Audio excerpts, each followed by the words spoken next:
said earlier, Sitefinity focuses on developers as well, because we know that actually developers are the people who develop the websites and deploy it for the end users, so they're among the heavy users of the platform. We want devs to have full control over the data and its source, which is something very important. We want them to have precise control over the presentation, and we want the CMS to be as technology friendly as possible so that it can actually fit different businesses and different requirements. There are actually many APIs in Sitefinity which actually make Sitefinity framework that actually can act as a bootstrap for every web project. So you basically get the APIs and you can use them for things like scheduling, for content, for just whatever. So Sitefinity is heavily built on the .NET stack, which means that people that are already developers on the .NET stack should know Sitefinity very well. All the concepts like master pages, like templates, like user controls should be already very familiar to you, and we expect that the learning curve will be much less streamlined. The architecture of Sitefinity is organized into very well visible layers, such as data layer, UI layer, modules and services, and Sitefinity core, which acts on top of the whole system. So some general principles about the product. We are very loosely coupled, which allow developers to actually switch, change, and also modify some aspects of the CMS, such as modules, services, and so on. So, for example, modules are units of functionality that can expose services, and then they can be actually responsible for both content and for some specific business logic. For example, the content modules are news, blogs, and so on, while the business logic modules are, for example, sightseeing, the SharePoint connector, and so on. As I said, almost everything is replaceable and modifiable as well. We heavily invest in the provider model, which means that our CMS does not care whether the data is stored actually in SQL, in MySQL, on Amazon, or something else. And the benefits are that you can actually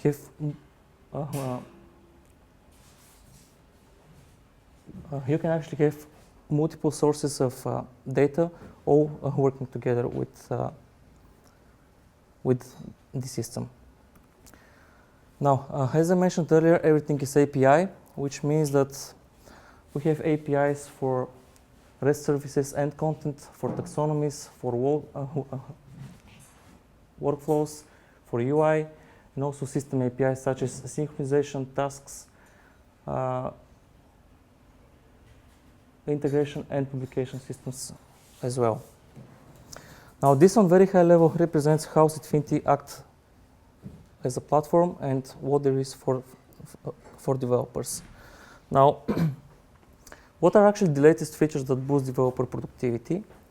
I'll quickly go over some of the aspects because, as I said, 2014 was very big and we had very hard time to put everything into such short sessions. So, for example, one of the most well-known features that all developers and also users use is the so-called module builder. It allows you to define new content entities via a very simple UI, and this module actually generates all the backend screens with which the end users work, all the menus for the end users as well, all the front-end widgets, the workflow rules, the API and services which are related to this entity. And coming in Sitefinity 7.3 in December, we're going to have permissions as well.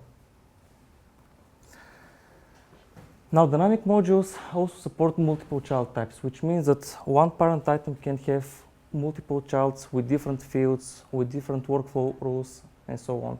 Everything under one type. This was a very highly requested feature, so we decided to implement it back in June this year. And with this feature, we support unlimited numbers of child types in this hierarchy as well. Now it's time for a very quick demo, just to show you a very basic overview about how the module builder works, how you can generate entities, backend screens, widgets, and also APIs. Thanks, George.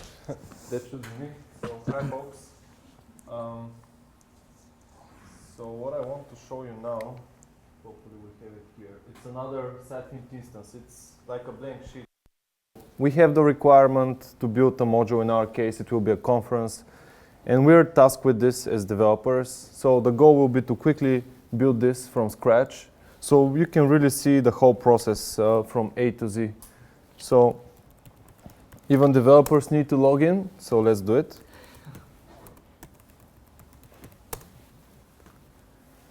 And as I said, it's a blank website. So what I'm going to do here is to go to the module builder. This is where the magic happens. And as you can see, we can import already existing module. But in our case, I'll just create it. So every CMS, George mentioned this should create the content types, should allow developers. And we wanted to allow developers to do it in the best way possible. So let's build a conference. That's, yeah. So we can provide any sort of description here. And this is a module type which will allow us to manage a conference. So we are an event-based site. We are going to build conferences and just display them. And we want to allow content editors to work with them. But first, we need to build it. So each conferences will have a single conference. That's from a UX perspective. We can change the name. And now we should start adding the, so it's a structured content, so we need to add the fields. And this is very interesting here, because this is where all the power lies. So we can select among multiple types of fields. With the years, with the releases, that selection choice expanded. So now it's a really, really rich set of options. So it's a conference. Probably we need info. And this info will be a long text, because we need a full text to provide more descriptive information. And this is where the options adapt according to the type of field we selected. So because Sitefinity is already aware of this, it would recommend me all the built-in types which the users already recognize, which the users already see in the other sections of the site. So for them, it will be like a native module. And we would choose the rich text editor. And as developers, we also want to have the option to go crazy if we need to. And this is where we have the custom, so we can provide any custom UI component to meet additional requirements. We can also modify the database-related options to a limited extent, but we have this option as well. So let's move forward with the other options. We can provide instructional text like, please select, put some info. This can be localized as well. We can make this field required.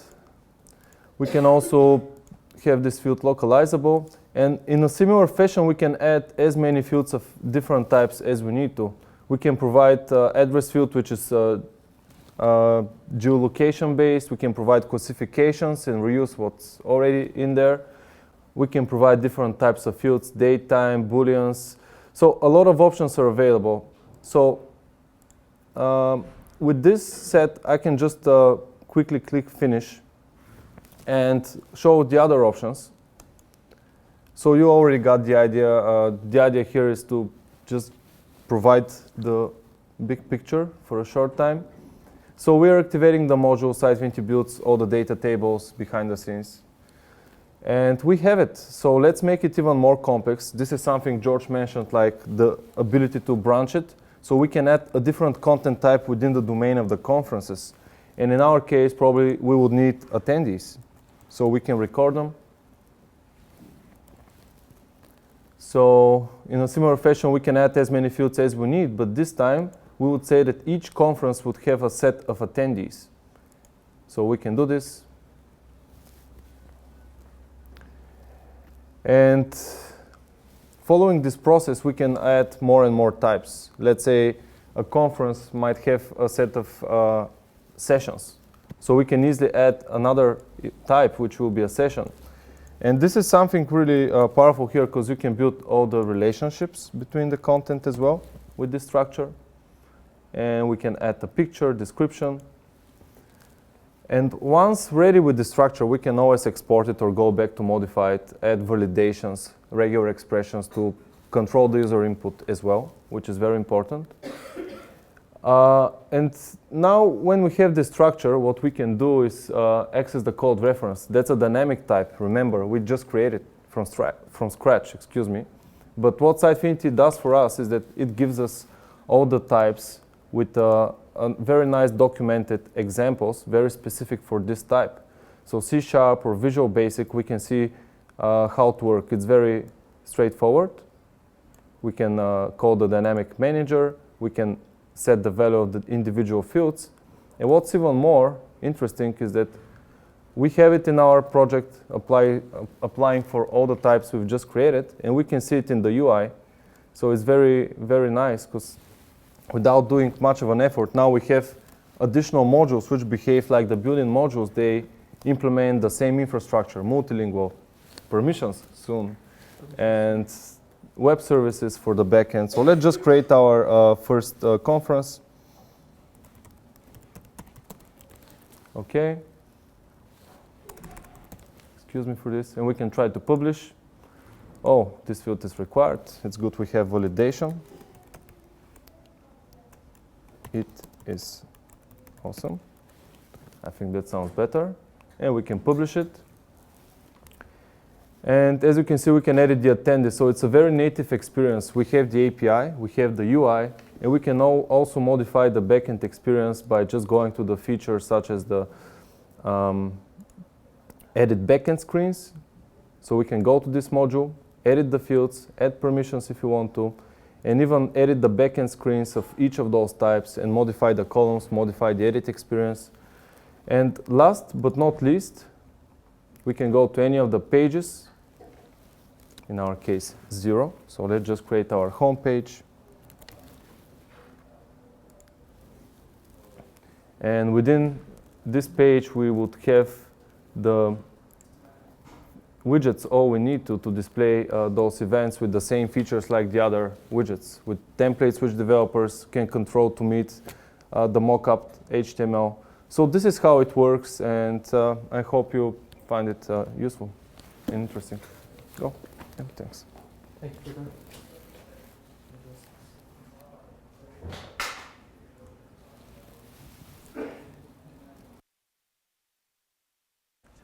And a special type of fields that we added in 7.1 is actually related data. When a relationship field is added for some content type, the developers can choose how related items should be visualized and what the markup should look like. Let's see a quick example. For example, here you can see that with one line of code, we actually got all the related items logos to some other item, and then we have complete control over the markup and how we present this data. It's just a label, it's the link, it's all up to the developers. So they have full control over how they work with these related items.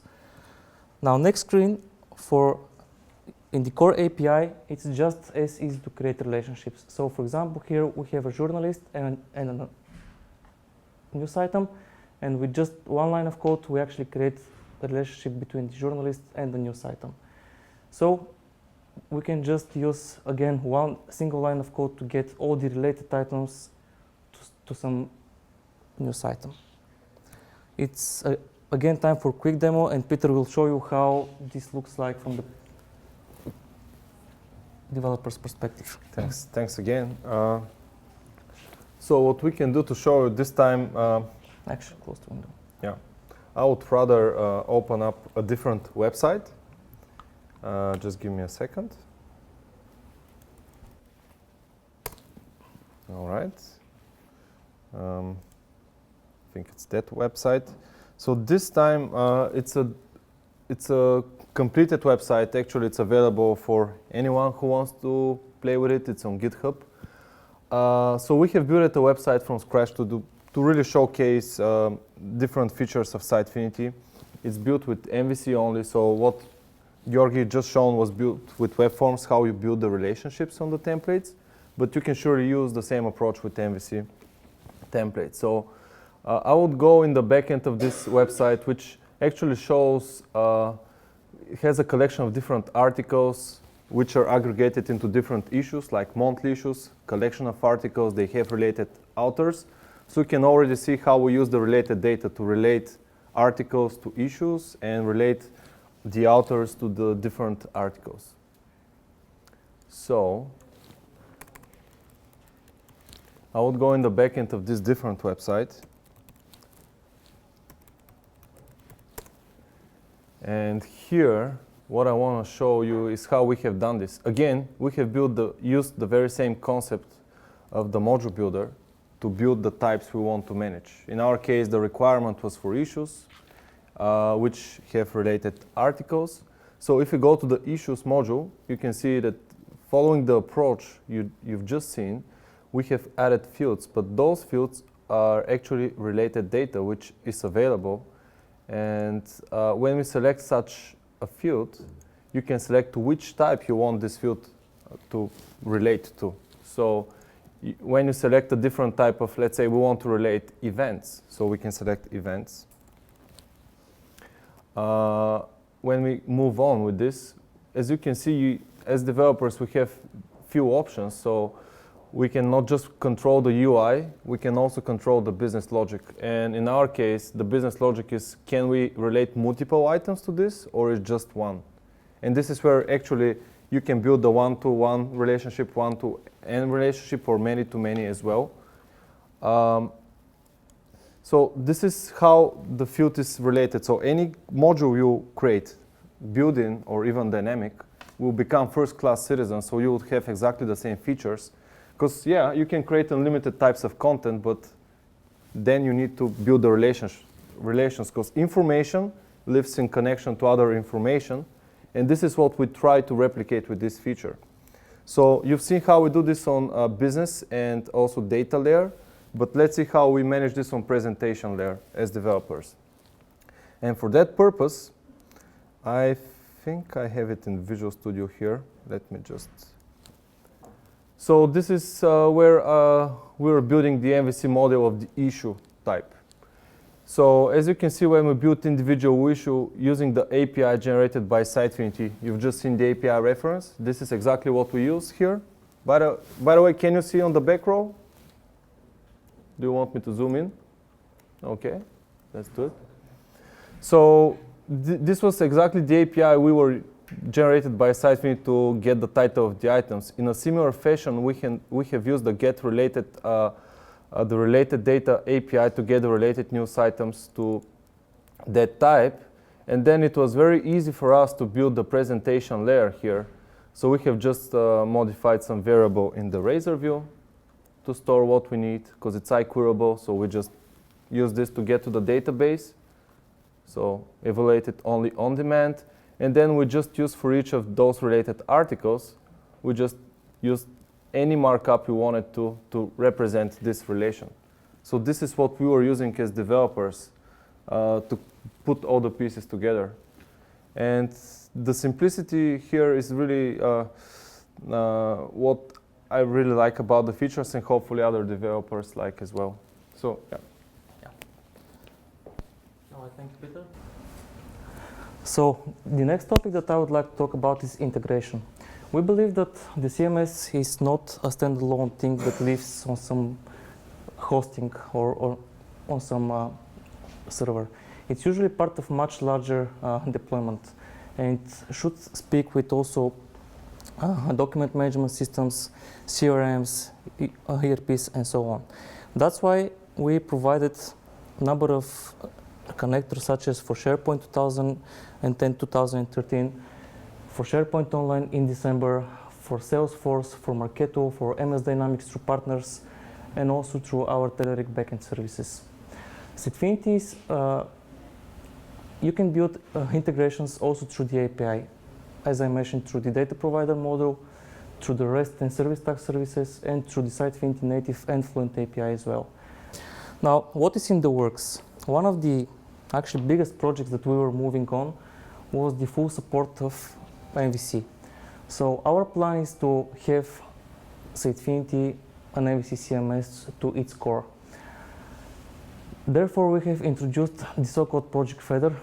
By the way, this is just a code name, and when we release this thing officially, you will not hear about Feather anymore, but now for the sake of simplicity to abstract on what we are doing in this direction, we called it Feather. So the project is all about making all web forms widgets to have MVC counterparts as well. So that when you work with MVC, all the widgets that you already know from the web forms should be available as MVC as well. We're also going to provide the front-end developers the ability to choose their own UI framework, such as Bootstrap, Foundation, and Semantic UI. These are, by the way, the frameworks that are going to be supported out of the box, but everything else will be supported as well. Because we know that the web forms were traditionally very hard for front-end developers to style and to work on. The framework will also provide all widgets as mobile ready, so they will render fine on all mobile devices. All the widget designers should be Angular single-page applications as well. And the framework should be based on conventions, which means that widgets, views, designer templates, everything should be wired up very easily just by naming conventions. So just by putting the files into necessary folders, everything should start and work automatically.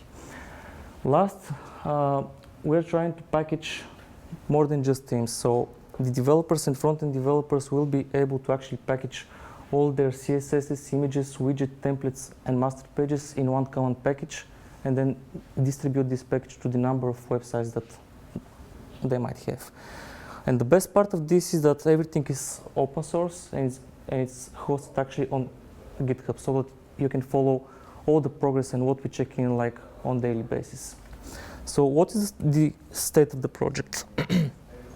We have the packaging and the conventions engine done. It's already released. We have the content block partially, and we're aiming to finish it soon. We have the navigation and the dynamic widgets coming in December. So also in December, Sitefinity will feature the Project Feather as something as a core component, so that you can actually start and use it straight out of the box, because otherwise you have to first download it from GitHub, include in the project, and so on. And I'm very pleased to share that the designers love the new framework, and all the early feedback actually talks about how easy it is to really make themes and templates very easily, both for the web and for the widgets as well. Yeah. If you allow me, I can mention that while building the website you've just seen, the Dev magazine, we really simulated like a real digital agency. We separated into teams. I was part of the development team, and we have the front-end guys. So to test the limits of Feather, the way we implement MVC, so they haven't touched Visual Studio while building the front-end, which was a huge achievement. So I think, because let's face it, a lot of front-end guys, they just try to stay away from Visual Studio. They have their own set of ecosystem and programs. So that was huge. We were really happy with it. Yeah. So the next topic is integration with third-party search engines, which is coming in Sitefinity 7.3. As I mentioned earlier, we're going to provide integration with Windows Azure Search Service. And we're also going to provide samples on integration with Elasticsearch and Solr on GitHub. The good thing is that the search logic is now highly decoupled, which means that developers can plug their own search engines into Sitefinity and start to use them as their preferred choice. This should make the integration with search engines very easy and quick.